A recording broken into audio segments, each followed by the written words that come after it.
Welcome to Between Awesome and Disaster. This is your host, Will Carey. Thank you for tuning in. Hope you're having a good day. I'm excited for today's episode with comedian Adam Sank is on the show today. Adam is a comic I met, I guess maybe four or 5 years ago at this point.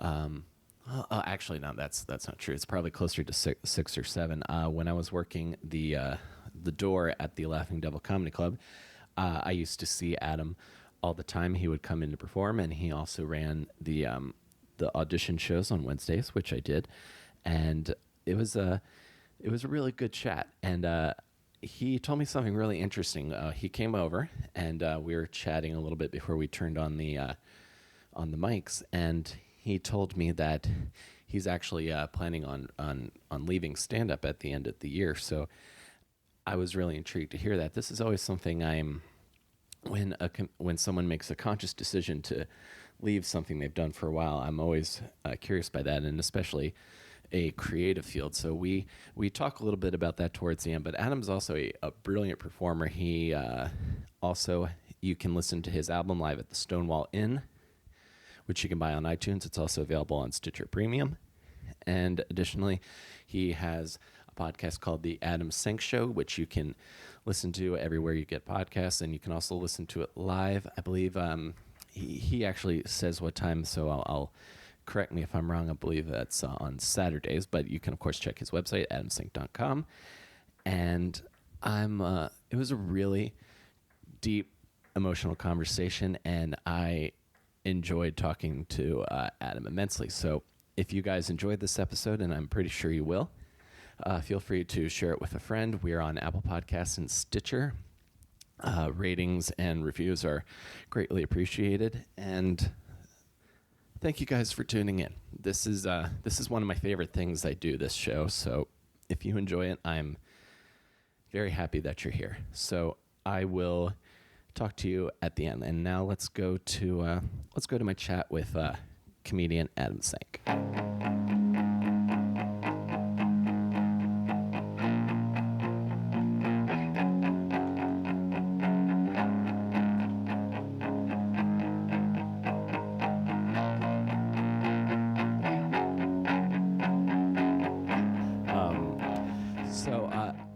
You do radio. You do radio, right? Yes. So are we on? Yeah, we're on now. I kind of wanted to start with that scene, is like how you work in like traditional radio and also in podcasting. Well, I've never actually worked in radio in the sense of getting paid, but I, for many years, was a frequent guest and fill-in co-host on two shows on Sirius XM OutQ. One was the Derek and Romaine show, and the other was the Frank DeCaro show. And I started out just being a guest on both shows, and I guess they liked me and sort of liked what I could do on their show, and so they kept bringing me back. And then whenever Frank's co-host would be off, he would often have me sit in, or when either Derek or Romaine was off, they would have me come in. And then at one point, I hosted a special, an anniversary special for them. So it just became something I did. And now, because OutQ's gone, Sirius XM just completely did away with the gay channel. They figured we didn't need one anymore, and they fired all those people. Damn. So now the only show I go on regularly on SiriusXM is John Fugelsang's show, Tell Me Everything, which I love. That's on SiriusXM Insight, and I love going on the show. But he does it live from 2 to 5 p.m. Monday through Friday, and I have a day job, so I can't be on it as often as I would like. Well, yeah, I understand the more practical time constraints on the creative career. What is he like? Because I've only seen him. I saw him on Totally Biased when Kamau Bell show was still on FX.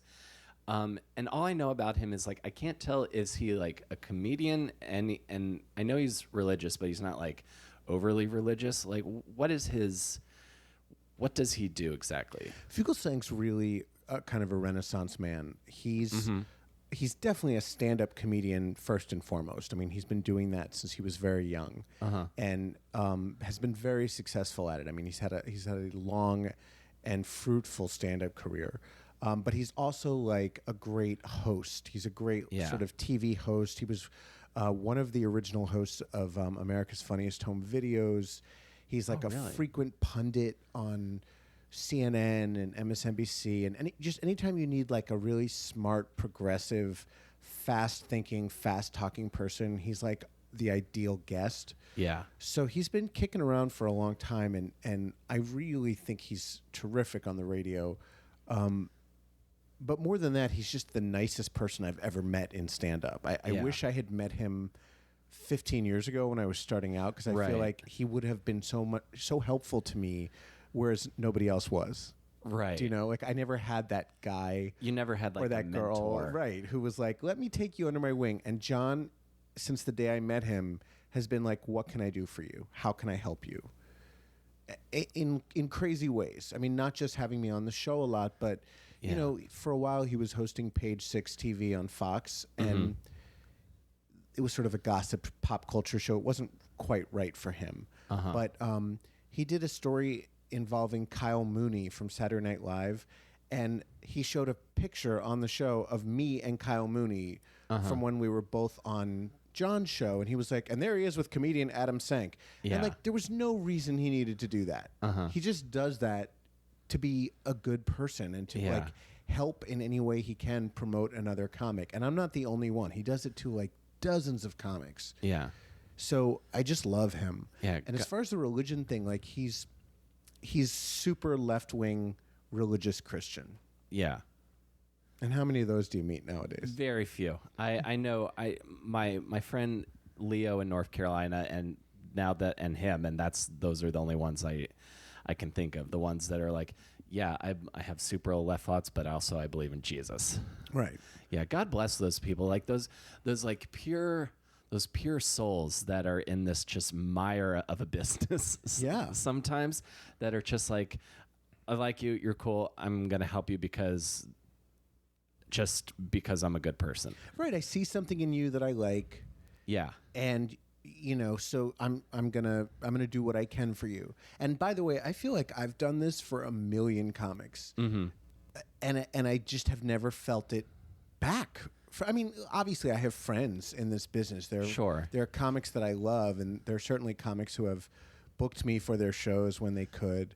But like I said, I never had that mentor that I see other people getting, and I've always been sort of envious of that. Yeah, no, I haven't really gotten that either, and you've been doing a little bit longer than me, but I'm at the point now, and we can talk a little bit more about this. I'm like, sort of, I've only been in New York for 8 years, so that's still not very long to a lot of people, but I've done the grind, and I've done the constant emailing and the hustling, and that hasn't. I don't have much to show for that other than some fun stories. So I'm starting to think I'll build like a tiny empire, and I'll be like my own thing.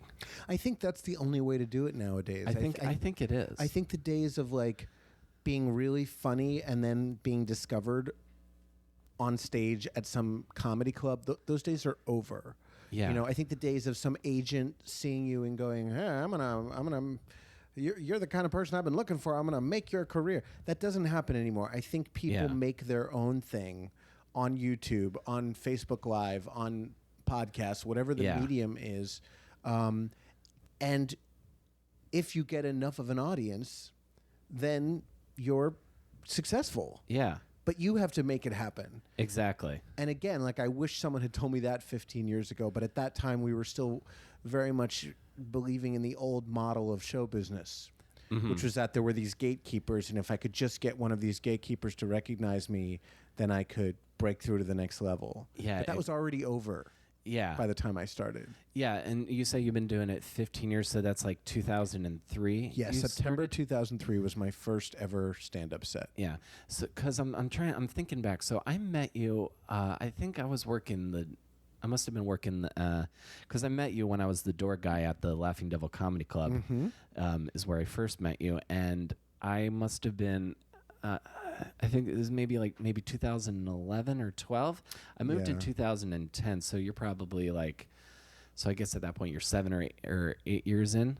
Yes, and actually, when I talk about people who didn't help me in comedy. One person who always was very good to me was Steve Hofstetter. Yeah, And I like Steve at that time, was the owner and manager of the Laughing Devil, and he sort of made me his director of new talent. Yeah. So I was there a lot doing sets, but I also ran that new talent show that was kind of like a it wasn't a bringer show. It was kind of an audition show. Yep, I did it a couple times. Yeah, and people who did really well on it were passed into the club. Yeah. So it was fun while it lasted. I mean, it was every Wednesday I would come out to Long Island City. Yeah. And the thing that took a while was going through all the other comedians' tapes and sort of because people kept submitting, and then I would have to pick the ones I thought were good enough, and then a lot of people were like, fuck you. Like when I would say like, I just don't think you're ready. Yeah, yeah. They'd be like, who do you think you are? And what have you done? And it was kind of a weird position to be in. Yeah. Oh my God. Yeah. Just to have been in that situation yourself several times, I imagine, and then having to be caught in between those but two worlds. But I know what Steve thinks is funny and what he doesn't. Like I could be really nice and put someone through, but if I know Steve's going to hate them, that's not good for me. Steve would have been like, why would you put this person on the stage? Like they're clearly not ready. Yeah. It's hard decisions, and lots of I think comics are maybe like under 3 years in are not necessarily ready to hear that yet. No. Like I definitely I'm thinking back to, and I had several lucky breaks my first like three years in, but I definitely know I wouldn't have lashed out, but I would have just been like sad inside. But like it's a because there were some of them were people who had some success. Like I remember this one guy, and I don't even remember his name anymore, but he had been at Caroline's in one of their like breakthrough artists series, and that's great for a new comic. But I watched his set, and he was really attractive. And he had a lot of energy, and he had no real jokes. There was just no material there. Just a lot of personality. Yeah, and I just was like, I don't think you're ready. And he was the one I remembered. Like we went back and forth, and finally, I sort of turned it over to Steve. Yeah. Well, I'm sorry. Go ahead. I was just gonna say my nickname for Steve, and he actually loves this nickname, is the polite cunt, because he has a way of cutting people to the quick in like the most. Sort of in the calmest, most reasonable way possible. He never loses his cool. Yeah. He doesn't yell at people, but he'll say to your face, like, this is why you're wrong, or this is why you're not talented. And so I ended up saying, like, Steve, you deal with this guy. And Steve watched his tape and just ripped him a new asshole in the politest way possible. Yeah. And I just sat back and watched. Yeah, because I know like how Steve is on stage, and I know the comedians that Steve likes that were at the Devil, so I can see like a big huge personality with no real material because not flying, because I think Steve was very particular about the material being solid and being smart. Yeah, like he if you can crush with like dumb jokes that work, but it's still not going to fly. Right. So, I'm kind of tracing the path to how I meet. Where did you grow up? Not far away from here. I grew up in northern New Jersey, a town called Summit. And what's Summit like? Summit is a very wealthy white Republican enclave. And a nice place to grow up in the sense of like, nice houses and green lawns, and it was very safe, but not necessarily the best place to grow up if you're the only gay Jewish kid in the whole town, and you don't play any sports, and you love to do musical theater, and you love to bake. Like I was such an outcast my entire life in Summit, and I sort of found ways to work around that and maybe even use that to my advantage and sort of be like, okay, you think I'm a freak? I'll show you how much of a freak I am. I was sort of defiant rather than being a wallflower and saying like, oh my God, I'm not like everybody else. I was like, fuck everybody else. You guys are dicks. Yeah. And I kind of created my own group of freak friends. That's good. Like your own like little island of it's misfit toys kind of. Yeah. Yeah, that's good that you had that attitude. Did it take a while to come around to that, or was there ever a time when you were like shy, or were you immediately like, this is who I am and you all can go fuck yourselves? I was never shy. From the earliest age, I was a ham. I was very talkative, very outgoing. I had a big personality. That was there from birth. My elementary school, those years were really lovely. Like, I have nothing but good memories of kindergarten through 6th grade. Everyone, we all grew up together. We all knew each other as kindergartners, and we just stayed together. So nobody's really thought of me as like weird or different until middle school. My parents decided to send me to private school, which was a terrible idea. But at the time, the thought was that the public school in our town, the middle school, was kind of not in great shape, and there was a lot of drugs and violence for Summit. For Summit. I mean, not like actual... not for like New York. Not for Compton or... Yeah, it wasn't or like south side of Chicago. It wasn't the mean streets of Summit. But yeah, they just were like... My sisters had some bad experiences there, so they said, we're going to send you to Newark Academy, which is not in Newark. It's in Livingston. Yeah. And I went, and from my first day on the bus, I was terrorized. Like, everyone was just like, we are going to kill you, you little freak. And was it because you were gay, or was it just because you were gay, or was it just your whole like oeuvre? I think it was everything. I mean, they perceived I was gay immediately, and that was something I didn't know about myself. I mean, I was 12 years old. Right. I didn't know, and I certainly didn't think. I knew it was something bad. I knew it was something I wasn't supposed to be. So being told constantly like, you're a fucking faggot, but it was also that I was like, I was loud, and I never shut the fuck up. And I mean, my parents would say to me, like, you're bringing this on yourself, which not the greatest parenting. Nowadays, I think parents know better than to say things like that. Right. But in a way, they were right, because I could have just shut up and tried to like keep a low profile, but I didn't know how.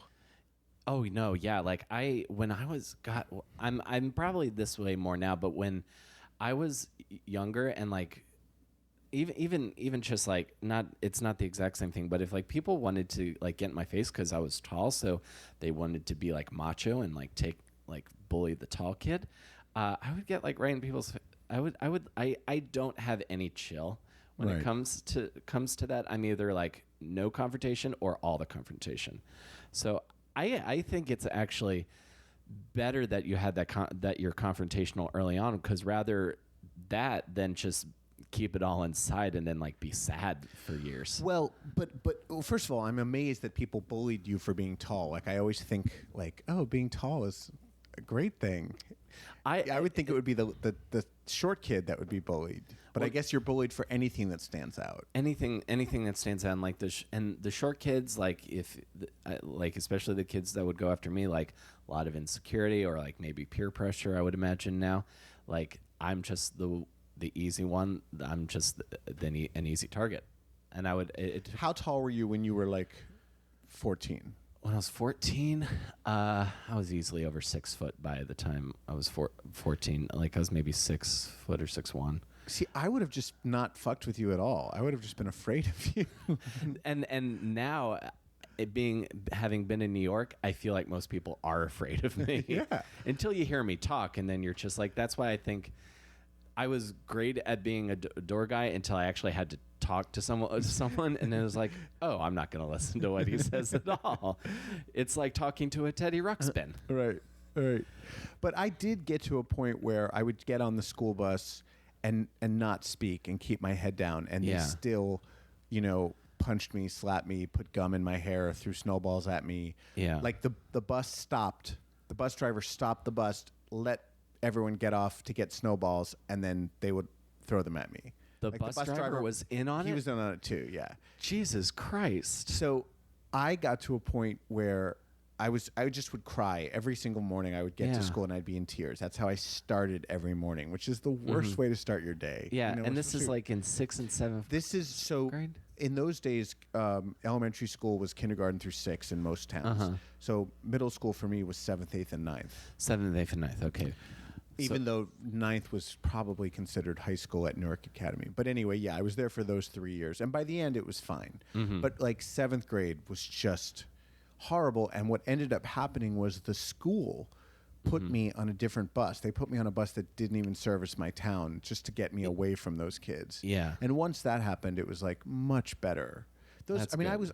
there happened to be a lot of sociopaths on this particular Summit bus. Yeah. And it was just brutal, and it definitely like did a number on me. That when you're in fear every single day, that creates a lot of psychological damage, and I think I created unhealthy coping mechanisms that I'm still sort of trying to navigate, to deal with. Yeah, yeah. Isn't it funny how your coping mechanisms for when you're older are like malfunctions when you're younger, are malfunctions when you get older? Like a lot of my coping mechanisms for like fucked up things that I've had to deal with are now like they cripple me, and like as far as like being able to meet new people or like have a rational conversation and without getting angry like that.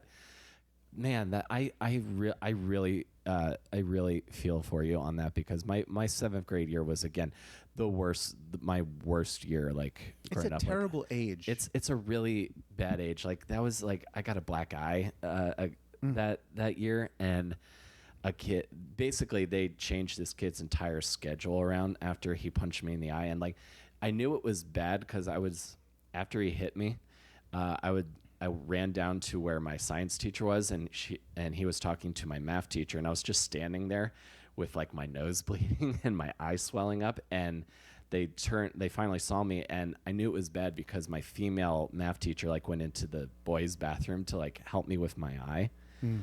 That sort of stuff sticks with a person. Yeah. And I wish that I wish that whoever, like, I wish that the people that did this to other people, like, could figure out their own shit in a non-violent way. Yeah, well, I guess. and also I just think, I think we are in a better place culturally when it comes to bullying than we were when you were young, and certainly when I was young. Yeah. I think there's a better understanding of like how serious the consequences are, like that kids actually kill themselves for being bullied, that kids actually become addicts, that they become sexually promiscuous. There's all these different things that happen as a result of bullying that stay with people their whole lives that they have to deal with. I don't think we knew that then. I think there was this belief of that, like, bullying was somehow good for you because it would like toughen you up and it would help you deal with the world. But the world is not like that. Unpleasant things happen sometimes in the adult world, but like I don't walk down a hallway as an adult and have every other person go, "Fuck you, faggot," which was like every day of my life in middle school. And even in high school, I ended up going back to public school. Just said to my parents after ninth grade, I'm like, this is bullshit. Yeah. So you switched. They put you on the different bus. You got through those last couple of years, and then you're back in public school. And then I went back to, to Summit High School. And it was, it was much better for me because it was in my hometown. Yeah. I had friends from, like I said, from kindergarten there. The musical theater program at the Summit High School was so much better than at Newark Academy, and so I had that, and I had like friends from that. But even in high school, there was a lot of verbal bullying and a lot of just belittling, and it's funny. I went back to my high school recently to speak to the drama class about stand-up comedy. The drama teacher brought me in as like an alumnus who had like done something creatively. Yeah. And as I was walking through the halls, I suddenly started to have a little panic attack because I hadn't been back in those halls since I was 18. And just even passing those teenagers who are so filled with tension and rage and anxiety and like just it's this stew of like intense negative emotion. Yeah. And I just thought like, oh my God, like someone's going to like trip me or say something to me, or I was so conscious of myself in a way that I'm not normally. I was like, am I walking weird? Do I look weird? Am I dressed okay? Yeah. All those insecurities from 30 years ago came, I'm 47 now. Yeah. They all came rushing back, and it was like I was suddenly a teenager again. It's a terrible time. Yeah, it amazes me that adults become high school teachers, that anyone wants to like go back and be in that environment for a career. But I mean, if they're good teachers, God bless them for doing that. They probably feel like it's a calling. Like, oh yeah, I have to help all these fucked up kids. yeah, the best teachers I think are that way. Although my mom was a elementary school teacher for 31 years. Oh, good. And even she was always in like the lower grades, but like her friends like taught high school, and eventually they were like, you know what, I need to go back to like kindergarten. Like today is blue day. I can handle blue day, but I can't handle like the generation coming up that like is like texting about like, oh, this guy he nutted on my G string, like that, that kind of shit. Nowadays it's there's no childhood. You're just connected to the internet at birth, and you're hit in the face with all of these adult things that they probably can't even deal with. Yeah, I can't imagine it. Yeah, or comprehend, like the kind of like the sort of stuff you're exposed to, from when you're exposed to it to when you understand it to when you realize it's all garbage perpetuated by corporations to make money. There's like years, so you're like just living years in this like fucked up headspace. Yeah. But was musical theater like your respite from that? Oh yeah, yeah, because always. Because when I found theater too, and I was like, oh, I'm home. Yeah. When did you start doing musical theater?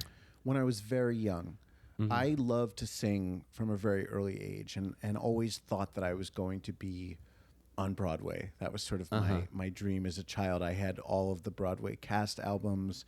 I think the first album I ever owned was the West Side Story cast album. Yeah. From the 50s. I think the original. My mother got it for me for Hanukkah, and I just listened to it over and over and over again. And then all those great musicals of the 70s and 80s, A Chorus Line, Evita, Sweeney Todd, Pippin. I had all of those albums. Yeah. Oh, I love Pippin. When I first saw Pippin at like a theater festival in high school, it was kind of a revelation. I was like, like I would just hum Magic to Do to myself. It's such a good show. It's a really fun show. My first kind of musicals were like, I guess they were like, because I think now about, sometimes I get cranky about jukebox musicals on Broadway now, but like I was in one of the early musicals I was in was Crazy for You, which is all Gershwin songs. Mm-hmm. So I'm like, was that the same thing but just of its era? Sure, but Gershwin songs are like legit Broadway theater songs. Yeah. You know, I mean, the Gershwins wrote Porgy and Bess, so like, or Porgy and Bess, so they're allowed to be recycled in that way, I think. Oh, okay. But when I was 8 years old, Summit High School did a production of South Pacific, and they needed a little boy and a little girl to play Emile Debec's children, and I was cast in that. Yeah. And that, from the first day of rehearsal, I was like, this is where I was meant to be. I love being with older people. Yeah. I loved being on the stage. I loved rehearsal. Everything about it was just magical for me. And then came MAME when I was 10. I was young Patrick in a community theater production of MAME. And then the next year I was the newsboy in a production of Working. And then I was in Brigadoon, and I was in Carousel. So I did all these little community theater things even before I got to middle school. And then from middle school and high school and college, it was just every year I would do whatever the musical was. Yeah. Any other ones from high school you remember doing? Oh, yeah. So Evita, I was McGaldy at an all-girls school, but they had outside boys audition. Nice. Oklahoma, Guys and Dolls, Fiddler on the Roof, The Boyfriend. Twice I was in The Boyfriend, which is a really stupid show, but high schools love to do it because I've never heard of that one. It's a really cheesy musical from the 50s that Sandy Dennis, I don't know if you remember her. She was a British actress. I'm vaguely, yeah. And she was the ingenue. It was sort of her big break. I think it started out as a British, like a West End show that briefly moved to Broadway.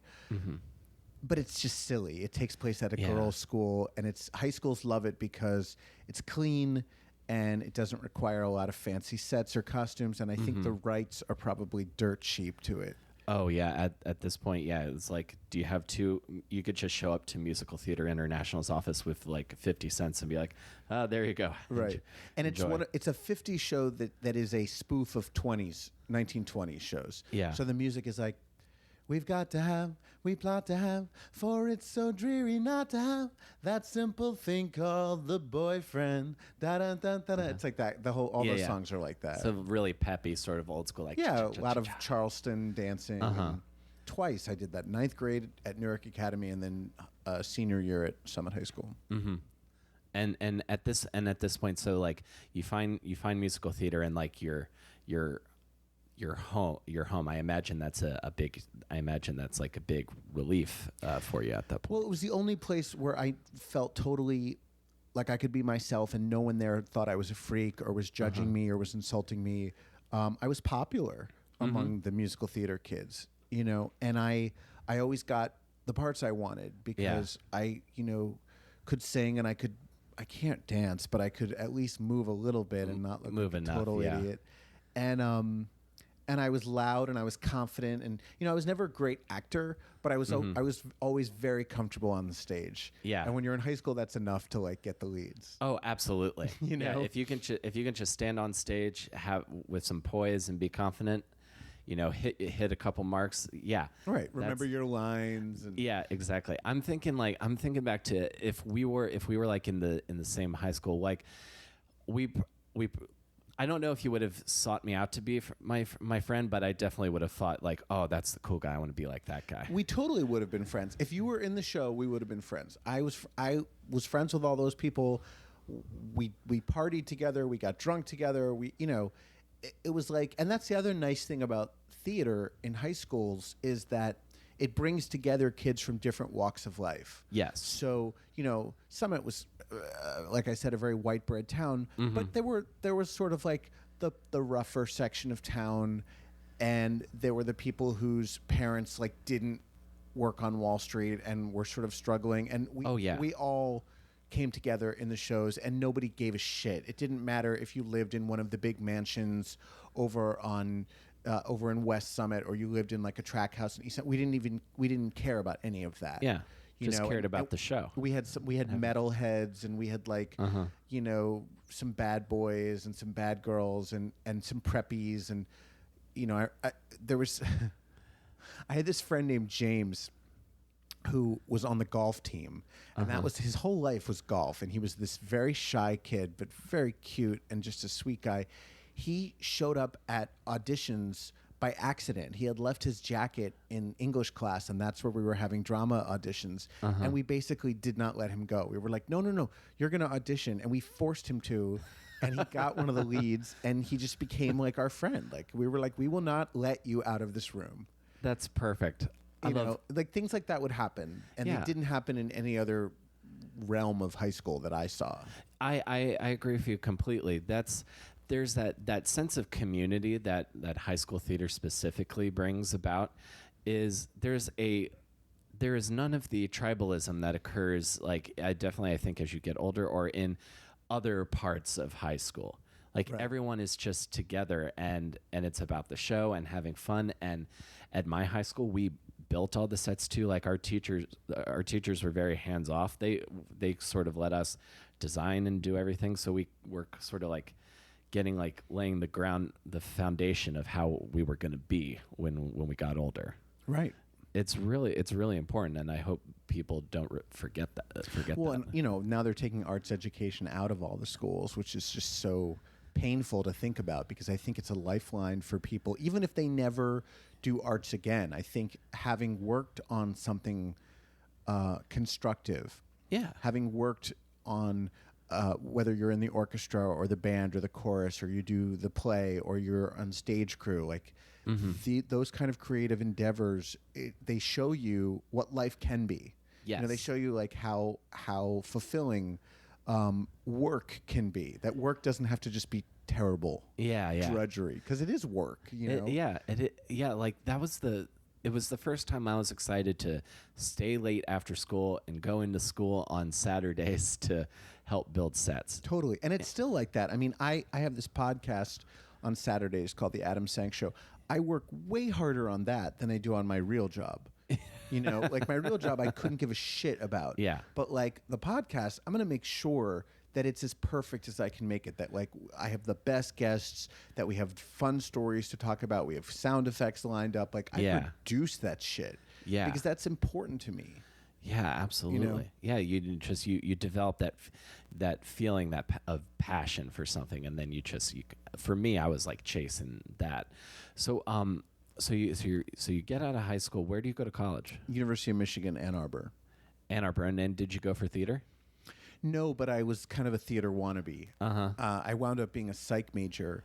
And again, if I could go back, this is one of the many regrets I have. I wish I had been a theater major. I wish I had auditioned for the musical theater program. Yeah, I don't know that I would have gotten in because they have a really strong program. Yes, they do. I remember when I was looking at colleges, Michigan was like... Where'd you go? I ended up going to Towson University, which I know Towson. In the state of Maryland is one of the best. Yeah, no, it's a programs. great school. Yeah, I'm very fortunate for my time there. So you were a psych but I major. did a lot of those shows. Yeah. Like I knew the musical theater program people because I was in shows with them. Yeah. And like they would have the lead and I would be in the chorus, but I still got to like perform with them, and some of them, have gone on to huge careers and Tony nominations. And, I was in school with Hunter Foster and Miriam Shore and Jen Perry and Josh Rhodes, and if you Google any of them, like they've had really successful acting careers. Wow. So that was great, but when that ended, when I graduated, that was it. Because unless you live in a place that has community theater. Like if you move to New York City, you can't. There's no community theater. No, there's Broadway. There's independent theater trying to make it. There's Everyone's fantastic. Like even if you see an off Broadway show, the actors are probably the better than anyone that you went to college with. Yeah. So you can't. There's no opportunity for an untrained actor or singer to do theater in New York that I could find, and unless you do it yourself, unless you somehow find a space where it doesn't break the bank. Right. But I thought, so for basically 10 years or longer, I didn't do any kind of performing. I went to journalism school. I got a master's in journalism from Columbia. So you left Michigan. You graduated from Michigan. Come back to New York. Well, it's a little more complicated than that because I moved to Atlanta for 2 years and I worked for Macy's and I wrote for the gay newspaper down there. I'm skipping ahead a little just because I'm so old that like it would take forever to tell you my whole life story. But basically, I was. Well, we can always do a second episode sometime. Part 2, the Adam saga. But I was back in New York by '95. Okay, so you're back in New York by '95, and correct me if I'm wrong. So you went to journalism school. Did you then go and work in news? Yes, for 6 years, I was a producer at Fox News Channel. Yes. Dun, dun, dun. Oh, man. What are you thinking, listener? Where could we be going next? I remember, because I think you wrote about this. I'm very curious what your experience at Fox News was like. What do you think they were like? Not great. It was... Well, because you told me, like, and correct me if I'm wrong, because I don't watch, but I think you wrote something about how you were kind of there when you started to witness the change. Well, so I was hired before we were even on the air. The newsroom was still being built. Wow. There were probably 100 people working for them at that point, and most of us were production assistants. And it was all theoretical. It was like, we're gonna launch a 24-hour news channel. Now at that time, the only 24-hour news channel was CNN. Yeah. MSNBC and Fox launched the same year, and I actually interviewed at both. Didn't hear from MSNBC, got hired by Fox News. 2 months into working there, MSNBC calls me and says, we want you to work for us. And I fucking turned them down because I didn't want to work in Secaucus. And at that time, that's where they were based. In Secaucus. Right. I was like, I can walk to work. Worst decision of my life. Worst. That's the one you go back and... Yes. If I had gone to work for MSNBC, I'd probably still be there. Yeah. So at that time, the idea of a biased news network didn't exist. Right. Nobody thought CNN was biased. That concept did not exist. They told the news. The news was the news. The news was just, here's what happened today. It was facts. Yeah, which, just, by the way, it still is. That's what NBC Nightly News is. That's what World News Tonight is. That's what CBS Evening News. They are facts. Yeah. They're not biased. Exactly. They're not liberal leaning. They're so Fox as a brand, all we knew about Fox was Melrose Place, Married with Children, The Simpsons. There was no indication to me as a 26-year-old who didn't really know about media and didn't really study. Yeah. You know, I studied journalism. I didn't study the media.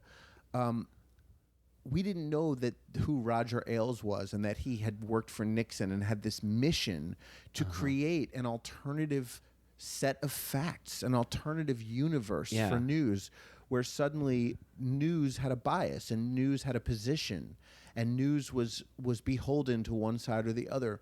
And it didn't, he was very sly about it at first, especially on Dayside where I worked. Yeah. We were identical to CNN. You couldn't tell us apart. We were doing the same stories in the same way. Mm-hmm. And the nighttime shows, you had O'Reilly, but he wasn't the O'Reilly we know today. That he became, yeah. You had a guy named Schneider. I can't remember his first name. Yeah. And it was called the Schneider Report. You had Catherine Cryer doing the Cryer Report. They were both kind of middle of the road. And then you had Hannity and Combs. People forget about Combs. I remember Combs, rest in peace. The late, great Alan Combs. His headshot's still up at the comic strip.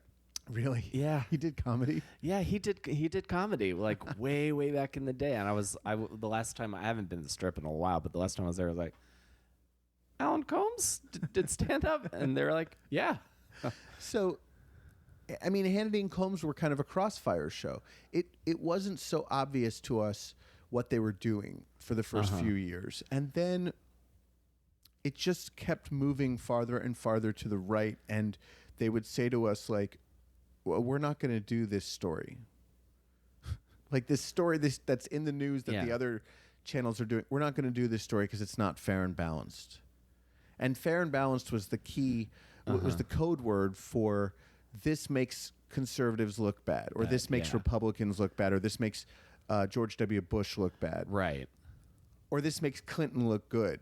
Because remember, Clinton was president when I started there. So it became painfully clear to me that this wasn't about news. And then just the assholes for whom I had to work. I mean, just terrible sociopaths. Just bad people. Just bad people, stupid, bad managers, bad journalists, non-journalists, and the homophobia that I saw. And what really kind of, the turning point for me was when Matthew Shepard was murdered. Yeah. And I remember John Moody, our vice president of editorial at the time, who was a notorious homophobe, saying, this is not a story. The only reason anyone's paying attention to this is because it's a slow news week. So that was kind of like a punch in the gut. And then what O'Reilly did was O'Reilly found a case, and they really searched. Yeah. And he found a case of two gay pedophiles who had molested and murdered like a 13-year-old boy. And O'Reilly did this story like every night for 2 weeks and said, why isn't the media talking about this? Why is it all about Matthew Shepard? Why isn't this being considered a hate crime? And the message was so clear and so insidious. Yeah. Which was, don't feel bad for this faggot who got crucified and murdered by these two straight guys. If he had lived, this is what he would have wound up doing, because this is what faggots do. And when they get murdered, they deserve it. That was the message. That's what they're trying to convey. And I was like, holy shit, that's fucking evil. Yeah. You literally, that's like literally like Darth Vader putting the mask on and turning around. Jesus Christ. I mean, now that doesn't even seem shocking because Donald Trump does that kind of shit every single day. But at the time, that was really a radical departure from what news was. Yeah, it's like not about information anymore. It's not about it's not about, again, not about facts, not about reporting what happened. It's agenda pushing. It's the guy who has money who wants to push his fucked up way of thinking, and I feel this is probably a dumb question. Were you out at this point, or were you like I imagine you probably couldn't be in that environment. So I came out in college at the age of 21, and once I came out, I never went back in. I was like, I've spent my entire life hiding this basic fact about myself and denying who I am, and I'm just not going to do it anymore. So I was very out, to the point where on Fridays I'd be headed out to Fire Island immediately after work, and I would wear like the most ridiculous, slutty, trashy gay outfits to work, like booty shorts, and I mean, and part of that was like a knowing, like, fuck you to this organization, because I knew how homophobic that not the people that I worked with at my level, but the higher ups. I knew what they were like, and I just was like, tough shit, and it you know, it didn't make my life there very easy, and there were I say this not to sound like a braggadocious asshole, but I was a terrific news producer. I was very, very good. I was probably one of the best line producers in the newsroom, if not the best. And I got passed up for a lot of promotions because you're gay.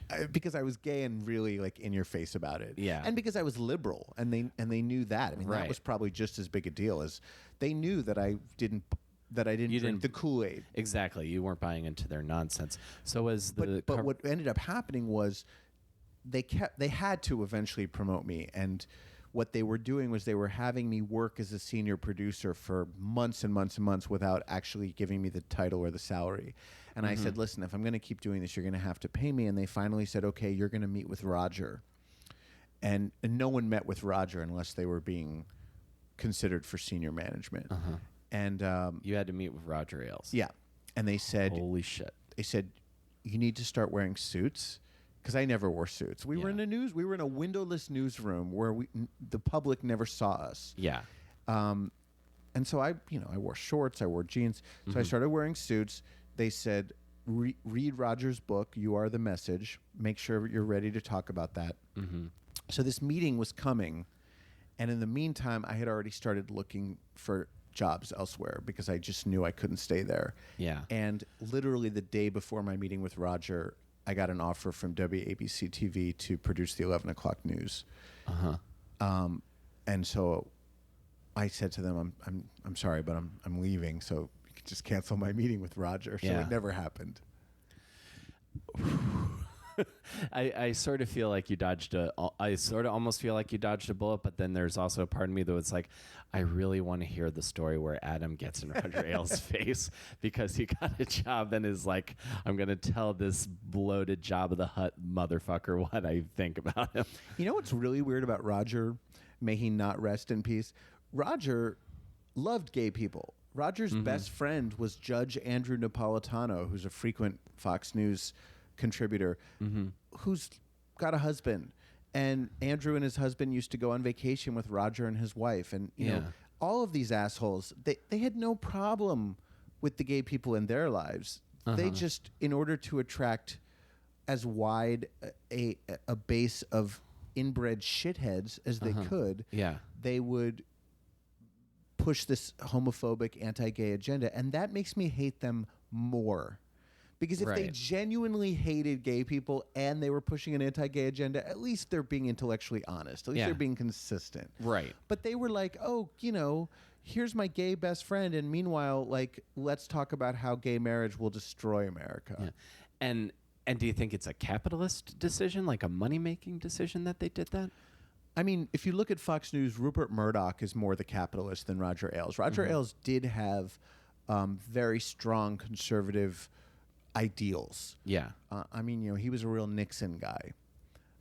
He also reportedly thought Trump was a complete idiot and was hoping that he would not win.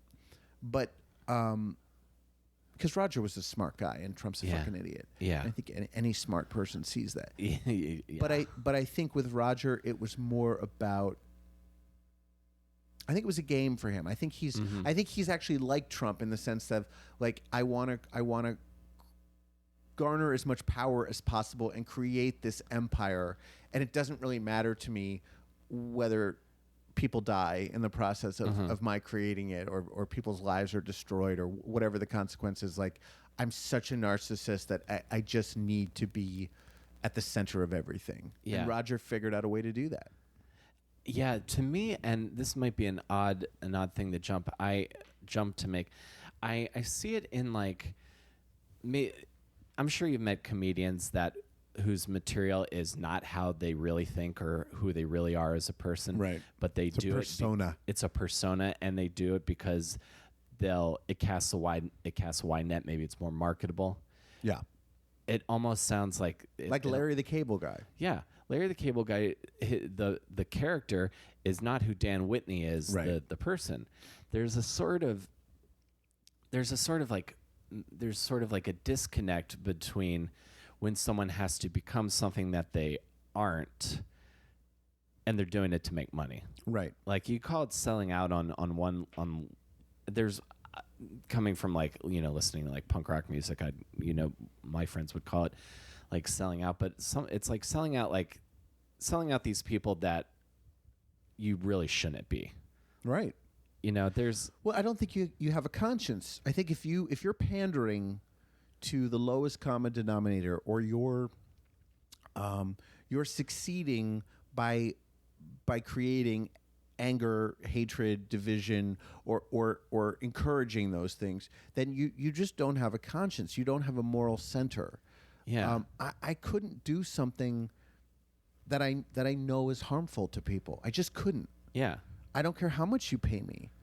And I guess people say to me, like, well, you fucking stayed at Fox News for 6 years. But I honestly, I was young and naive. I didn't really see the big picture. I didn't understand how harmful they were and how influential they were. See, when I first saw what they were doing, I was like, well, no one's going to buy into this. Mm-hmm. Yeah. We were always in last place until we weren't. Yeah. Suddenly we were in first place. And that was terrifying. Yeah, and you start thinking like, I wonder what change. Like, I sometimes wonder what changed, and I don't think I have the answer, but like sometimes I think there, and maybe people talk about this a lot, and like how Trump ends up becoming the president. First of all, like I look at Trump and I see the guy. I look at Trump and I see the guy that no one would talk to at an open mic. Yes. But for some reason, he's gotten in with everybody, so he's headlining all the clubs. But he doesn't have the material, so he just repeats like a couple, 3 to 4 things that get the crowd to chant, and that's how he fills time. Well, I'll tell you the one thing Donald Trump is brilliant at, and the same was true of Roger. They know branding.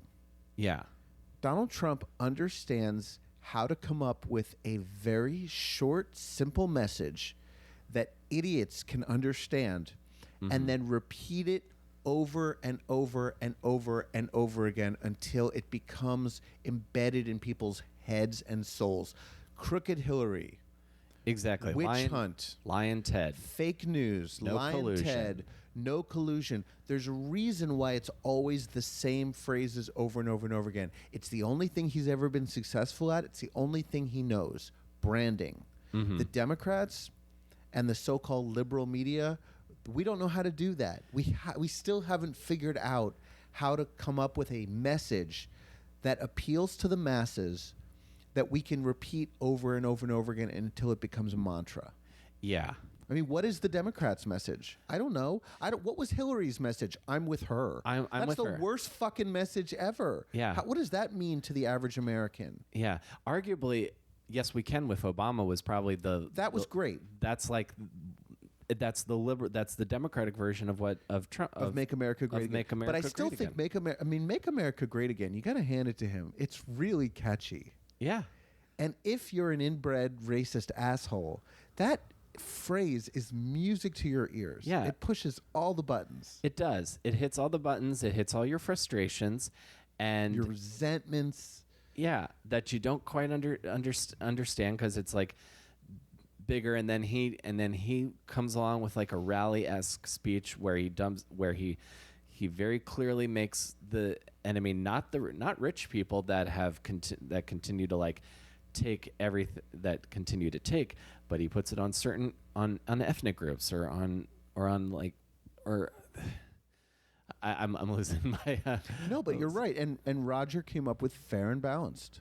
yeah, three syllables seems and by branding his network fair and balanced, they could go as off the rails as they wanted to and still somehow accuse CNN, which is like the CNN is like the church organist of news networks, or at least it was at the time. They couldn't have been more straight-laced and down the middle. But suddenly, if we're fair and balanced and we're reporting different things than you, then you must be biased. You must be. I mean, I remember Roger would stand at meetings in front of the whole company and say, the Clinton News Network.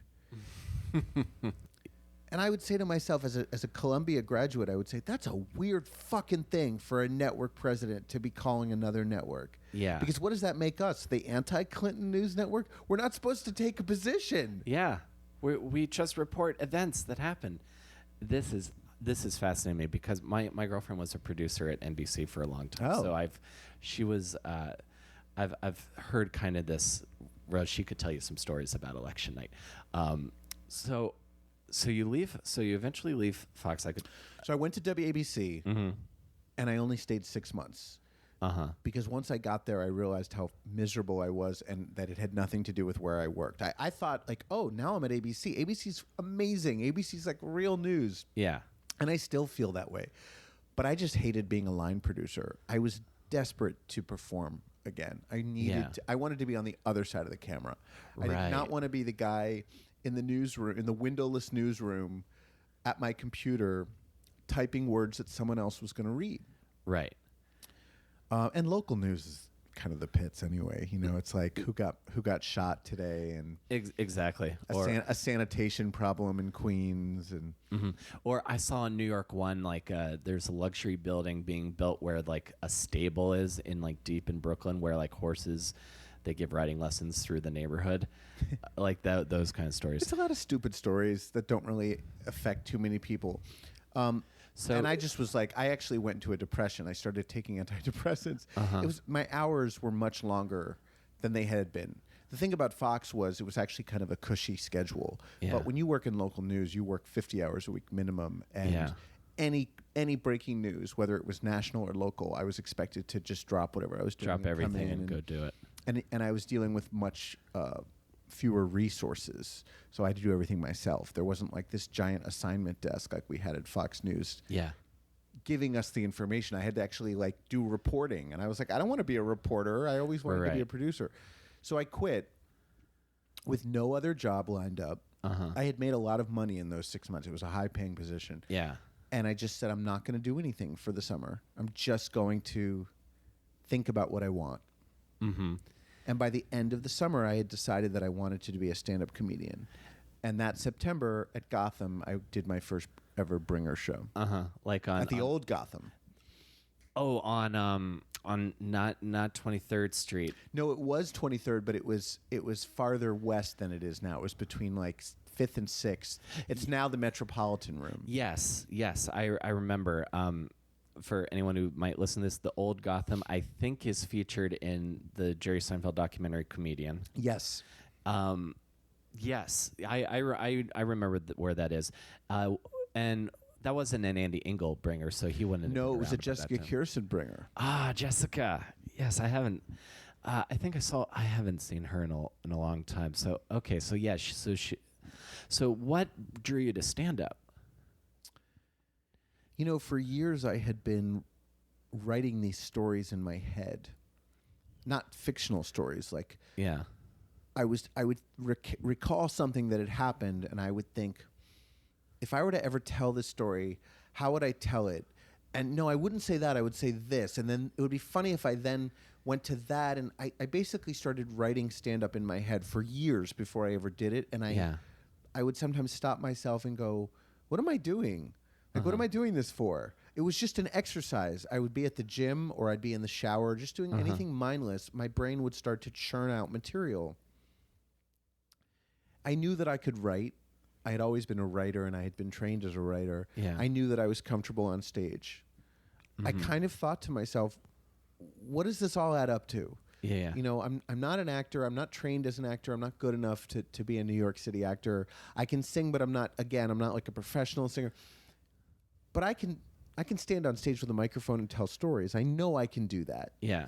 And I looked in Backstage, which at that time was still a newspaper that everyone in the performing world would buy at the newsstand. Right, yeah. And I looked for, I didn't know the difference between an open mic and a bringer, and I didn't know what I was looking for, but I just saw Gotham Comedy Club perform at Gotham Comedy Club. You know, all you have to do is bring 10 audience members and you get 7 minutes of stage time. You know, email Jessica or call Jessica or whatever it was. Yeah. So I did. And were you like, how did that first bringer show go? amazing. You know how it went. I Your do. first time is always Your first time is like magical. Yeah. You're on a cloud, and it's all friends and family there to see you, and other people's friends and family. It was amazing. It was amazing. My legs were shaking. I was so excited, and I just thought, "Oh my God, this is it! This is what I've been looking for all these years." Oh, I know exactly what you mean. The first time I ever did an open mic, it was at a Damon's Bar and Grill, which is a chain, like a bar and restaurant. And I went up. I had like my 5 or 6 jokes, and I was like basically imitating Mitch Hedberg because I was kind of shy. Like I was doing plays, but like the idea of going on stage with a microphone was crazy. And I got laughs, and I was like, "Ooh!" And then the host is like, "Oh, you got to come back." And I was like, "Ha ha ha." Yeah, my host was Lori Summer, and she was like, "You have to come back. You're so good." And then you're so hooked. Yeah. Immediately. And then I just did bringer after bringer after bringer until I ran out of people who would come Yeah. to see me. And then I just said, when people would try to get me to come to a bringer show, I would say, I won't bring, but I'll do your show if you want. And I started getting guest spots. Okay. And that led to paid spots. And it just kind of progressed. Not as far as I wish it had, Right. But it progressed over the years. So you pretty much developed in comedy clubs then. Yes. Yeah, because I was thinking about that because when I listened to your album, there's a certain mode I think to doing a club set with like where you're going to throw a lot of energy and risque at them, versus like some of my friends where you're like in the bars in Brooklyn where you're just like, all right, what do I got? Like your album is again, just from what I know of you, a lot of energy, a lot of act outs and fun voices. I like that stuff.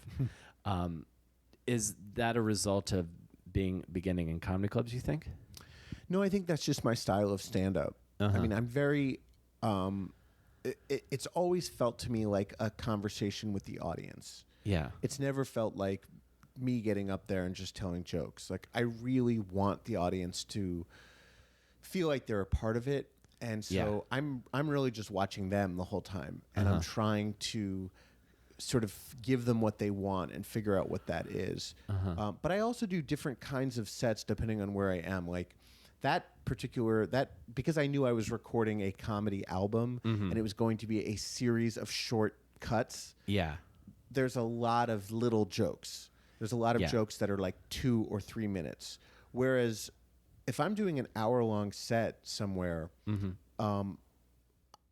that might just be 5 stories. Yeah. More anecdotal. Yeah. Like I love to tell long stories. Yeah. Me too. I've gotten better at it over the past couple of years. Just there's something to, like building it, starting at a place and then building a narrative and then like watching the audience's reaction to it. I love it. Yeah. And also like I am fundamentally a storyteller.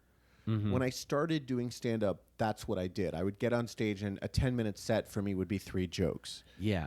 And over time, I realized that wasn't really a great strategy if I was trying to be a club comedian, because sometimes they would say like, okay, do 5 minutes or do 7 minutes or, do 1 joke, and it's like, well, Right. I can't do my 1 joke is like 4 minutes long. Right, and so I developed at the ability to do all these very short little bits. Yeah. But really, I would much rather tell a story. One of my favorite YouTube videos of mine is a storytelling show I did for Julia Rossi and Margot Lightman. They used to do a show called Stripped Stories, where people would get on stage and tell stories about sex. And they were very strict about it, Margot and Julia. They would say, like, we don't want this to be jokes, and we don't want it to be stuff you've done somewhere else. We want this to be a story, a complete story that you've never told before. And Margot would actually meet with the performers beforehand and, like, go over your story, and she would, like, punch it up. Which normally I would be like, who the fuck are you? But she really did make my story better. Like, she knows what she's doing. Yeah. And so I told my coming out story in college. And that's the entire thing is just my coming out story.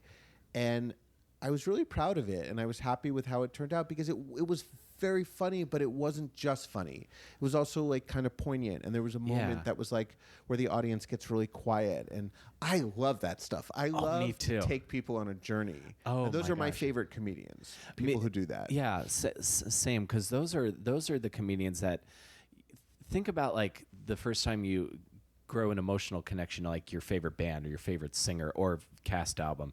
Like, you're going to listen to that frequently, and it's going to be with you for a while.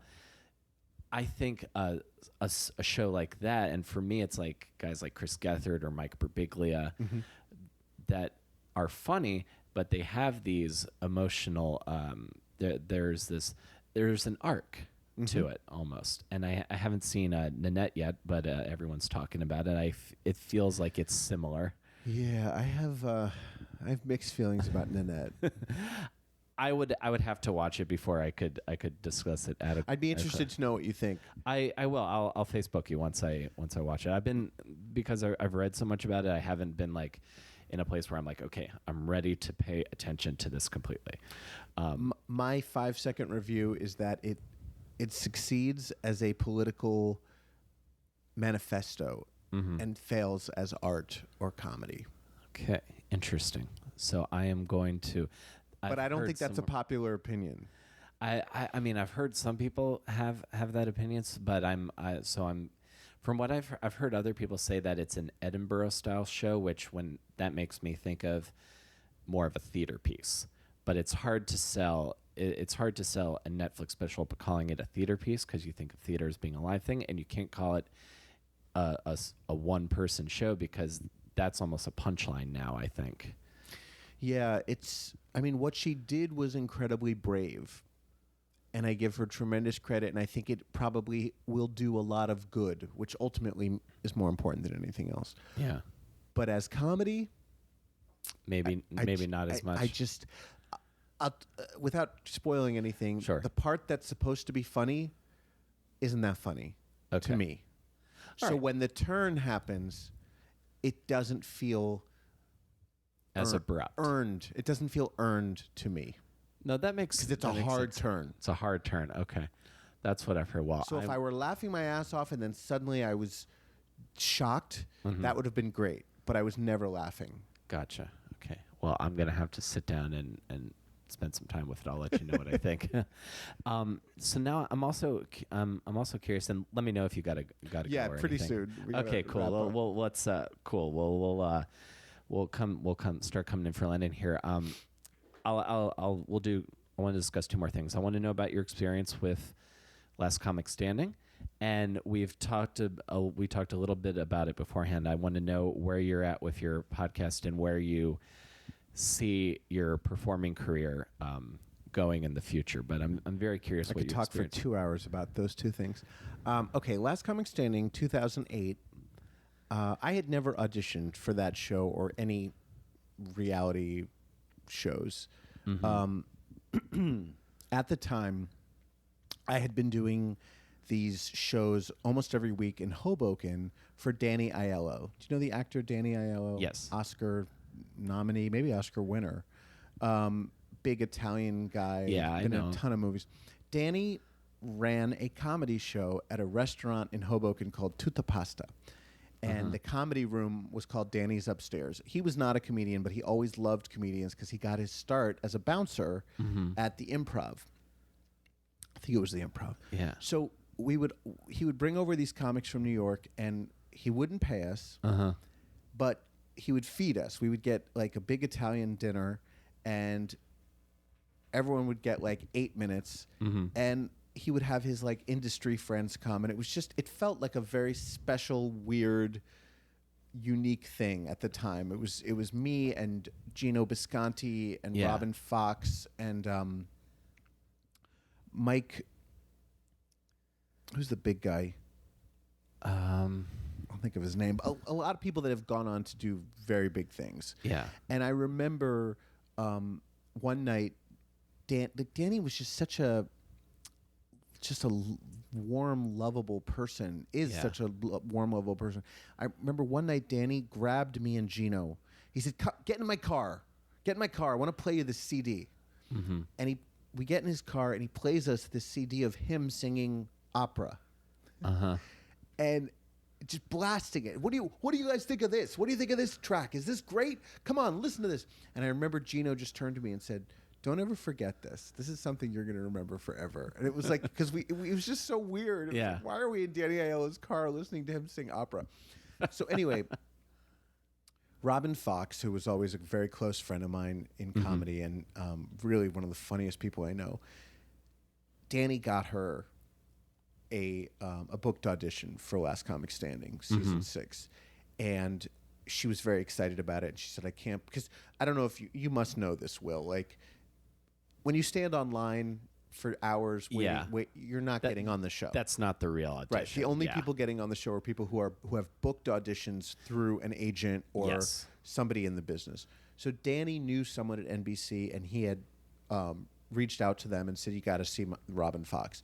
So she told me this, and I said, "Robin, I've never asked this kind of thing of anyone, and I hate to put you in an uncomfortable position," because she was even closer to Danny than I was. I said, "But Danny knows me. I've been coming out every week to do his show. Do you think you could ask him if he could do the same for me?" And she did, and he did. So Danny Aiello got me my booked audition, and the two judges were Belzer and Steven Sharippa from The Sopranos. He played Bobby Bacalao. Oh, wow. And Belzer's from Law and Order. Well, but he had he was a huge stand-up comedian for many, many years. So I did my Fox News stuff for them, and they liked it, and they immediately passed me onto the showcase. So I was on the showcase. There were 19 of us that had made it, and Paige Hurwitz was the producer of the show, and she had said to me backstage, like, "I watched your stuff online, and I just think you're brilliant." And like, everything that happened made me think, like, I got this. Like, I'm going to Vegas. And I did my set. I was the first one up. I thought it went really well. Yeah. They only showed a snippet of it on TV, but like, the audience really dug me. Yeah. And some of the people I was up against were really shitty. And so when Bellamy read the names of who was moving ahead to Vegas and didn't read mine, I was actually really surprised. Plus, they had spent a lot of time with me. The camera crew had been following me around all day. They interviewed me on the street. They interviewed me in the green room. They had me come back the next day and do another interview. Like, I was like, they're doing something with me. I'm a story, Right. And what Paige said to me after all was said and done is, she goes, "You were this close to making it to Vegas." But she goes, "But the network loves you, and I love you, and I'm going to be your new best friend." And I never heard from her again. Ever. Damn it. Like, we're Facebook friends, and we have been ever since then, and she has never liked or commented on any of my posts. Like, that's how far removed she is from me. And don't think I didn't reach out to her many times. I imagine you did. So that ended up doing nothing for me. Now, to answer your second question. Yes. Or do you have more questions? No, that pretty much answers it. And I want to moving into our second question here. First off, your podcast is every Sunday at 3? Now it's every Saturday at 11. Saturday at 11 Eastern time. Yeah. Eastern time, and it's called the Adam Sank Show. Right. And you can listen, if you want to listen live at 11, you can go to adamsank.com/podcast, and then it replays all week. Yeah. Or you can just download any episodes you want from iTunes or any other audio services. Totally. So, and you were telling me a bit beforehand that you're seeing maybe doubling down on that and maybe moving away from stand-up. Do you think you would stay away from stand-up forever? No, I'm for sure quitting at the end of this year. I posted a lengthy Facebook note back in December where I announced that December 31st, 2018 would be the end of my stand-up career. And I am sticking to it, even though a lot of people think it's a publicity stunt. Right. I'm done. Like, this is your farewell tour. And what brought you to that decision? You know, I got to a point where getting on stage and killing didn't feel like anything anymore. It just felt like bullshit. It just felt like I was on autopilot. I think part of it is just getting older and having more of a sense of myself and what my priorities are. I think when I was young, I felt like I needed the laughter and the applause to validate who I am. And I think I finally got to a point in my life where I realized that no amount of applause or laughter will ever validate me, that validation has to come from within me or it's not going to come at all. You know? So it just, it feels, and I don't want to like insult stand-up comedy because I love stand-up and there are comics out there who I think are doing really important things with their stand-up, like Hannah Goldsmith in the Nanette special. I mean, they're Louis C.K., God rest his soul. Right. You know, some of his specials, I feel like he was talking about really important things. And I think Chris Rock talks about important things. And Sarah Silverman, my God. Talks about important things. I feel like could save the world with her comedy. Yeah. You know? But that's not my stand-up. My stand-up is just a you know, silly stories and dick jokes. And except for that exception that I told you about, my coming out story, like there's not a lot of poignancy or meaning to it. So after a while, it just felt like I'm getting on stage and I'm doing a magic trick. And it's a good trick and I know how to do it, but it's the same trick over and over and over again. If I assemble a bunch of words in just the right way, I can make this audience laugh. Ta-da! Right. No, it kind of is. But what's the point? What's the point of that?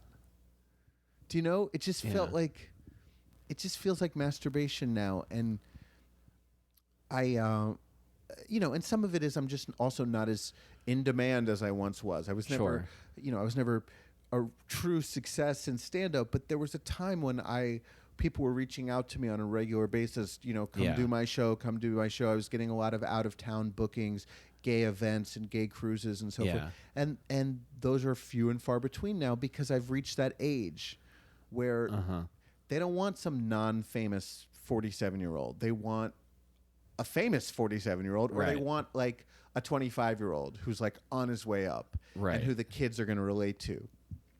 So some of this is my decision and some of this like the comedy world has decided for me. That like it's just time. I don't want to be the 60-year-old guy who comes out at the end of the night on a midnight show and does his 5 minutes in return for, you know, sweeping up or whatever. It's so sad to me. Yeah. No. I literally got nervous when you described that just now. Do you know who I'm talking about? No, though? I you do. see those guys. No, I do. Yeah. And God bless them if they're happy doing that, but I know I'm not going to be. Yeah. So right now I feel like I'm the best stand-up comic that I've ever been. I'll never be funnier than I am now. Yeah. So why not get out now and get out with a little bit of dignity? There's something a comedian told me it's leaving the party while you're still having fun. Yeah. You know, it's a very mature way to think about it, and nothing is, because I hate comedians that are go do comedy but clearly are miserable or not enjoying it, like. But you just feel like, you know, if you've got to do those 3 mics a night or otherwise you feel like you're wasting away, you won't. And I never did that. I never had the work ethic that I see a lot of people having. I always wanted a life. I always wanted balance, and I always wanted health benefits. Yeah. So part of this is I always had a day job, and comedy was never my prime. It was always my primary creative focus, but it wasn't my primary life focus, and that's probably one of the reasons why I never made it big. But like I'm okay with that because again, what does making it big mean? Like The money would be great. The fame isn't real. The fame is it's is a an mirage. illusion. It's an illusion. It certainly doesn't bring you happiness. It doesn't bring you love. It doesn't bring you intimacy, self-worth. All of those are things that people have to find on their own, separate from whatever an audience is telling you. Right. Or even what the other people in your life are telling you. I mean, you might have someone who's madly in love with you, but if you don't love yourself, you're not going to feel that person's love. Yeah. So I don't know. I just kind of got that finally. And the need I have for fame is kind of gone. Like, I love attention. I'm always going to love attention. When I post something on Facebook and it gets a lot of likes, like, I get a little charge out of that. Mm-hmm. But I no longer have dreams that, like, everyone's going to know my name. Right. And I'm going to sell out these giant theaters. I mean, it's just never going to happen, and it's okay that it's never going to happen. Right. You know? Yeah, no, I definitely hear. There's a certain piece within yourself that it seems like you've come to, and maybe stepping away from something that you don't enjoy, if it's not the same charge as it used to be. That's, again, it's like I almost think of like an athlete, like retiring like 2 years before it's embarrassing. Or maybe not embarrassing, but you're not able to be who you were. Right. And it seems like it seems like you still enjoy doing your podcast, and you're putting energy. I love into the that, podcast because it's not all about me. Yeah. In fact, it's mostly not about me. The first half hour we do like current events, pop culture, LGBTQ news, things that I found online that I thought were interesting. It's kind of more about like, let me introduce you to this thing that I learned that I thought was really cool. The second half of the show is an interview, much like the kind we're doing now, where I get to learn about another person, and my listeners get to learn about another person. And, you know, doing a podcast combines all of the skills that I've accumulated over the years. It's journalism, it's comedy, it's writing, it's producing, it's sort of keeping an audience engaged. Mm-hmm. And if I can do those things well, that feels very satisfying to me, and it actually feels like I might do some good. I might actually educate someone about LGBTQ life, HIV, other STDs, politics, whatever it is that we're talking about that day. And it's not a terribly serious show, but we get serious sometimes. And we talk about some real shit. We talk about racism a lot. We talk about transphobia a lot. Yeah. And if one person out there gets comfort from that or sees things in a new way, that means way more to me than having 350 people laughing at something I just said. Absolutely. And I think the medium of podcasting is designed specifically for that. Like the knowledge I've gained, or even the outside perspectives that I've been able to hear from listening to interviews on podcasts, and the kind of unbridled creative freedom that it allows, I think is really freeing. And it's very intimate. It's an intimate medium. It really is. Well, I thank you for talking to me for as long as you have, and I'm glad that. I hope you're going to edit this down. This can't possibly air. No, I'm the whole thing, man. I've enjoyed this. 100 minutes. We're almost we're at an hour and 21 minutes. Jesus Christ! There's no way anyone is still listening. This has been great. This has been great, Adam. Thank you for having me. Thank you.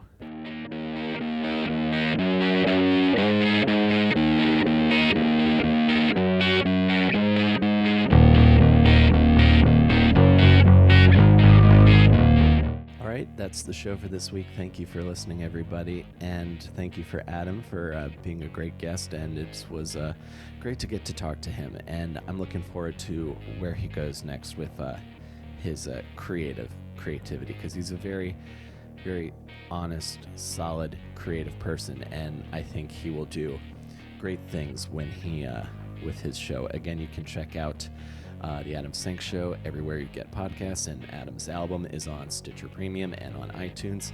If you enjoyed this podcast, you can share my show. We are on Apple and Stitcher, and ratings and reviews are greatly appreciated. You can follow me on Twitter at ComicWillCarey. And if you want me to come and do stand-up in your city, you could send me a message through my website, www.willcareyisfunny.com. I will play anywhere. I love to travel, and I hope to, I want to see meet some fans of the show. So thank you guys for listening, and I'll see you guys next week between Awesome and Disaster. Take care, everybody.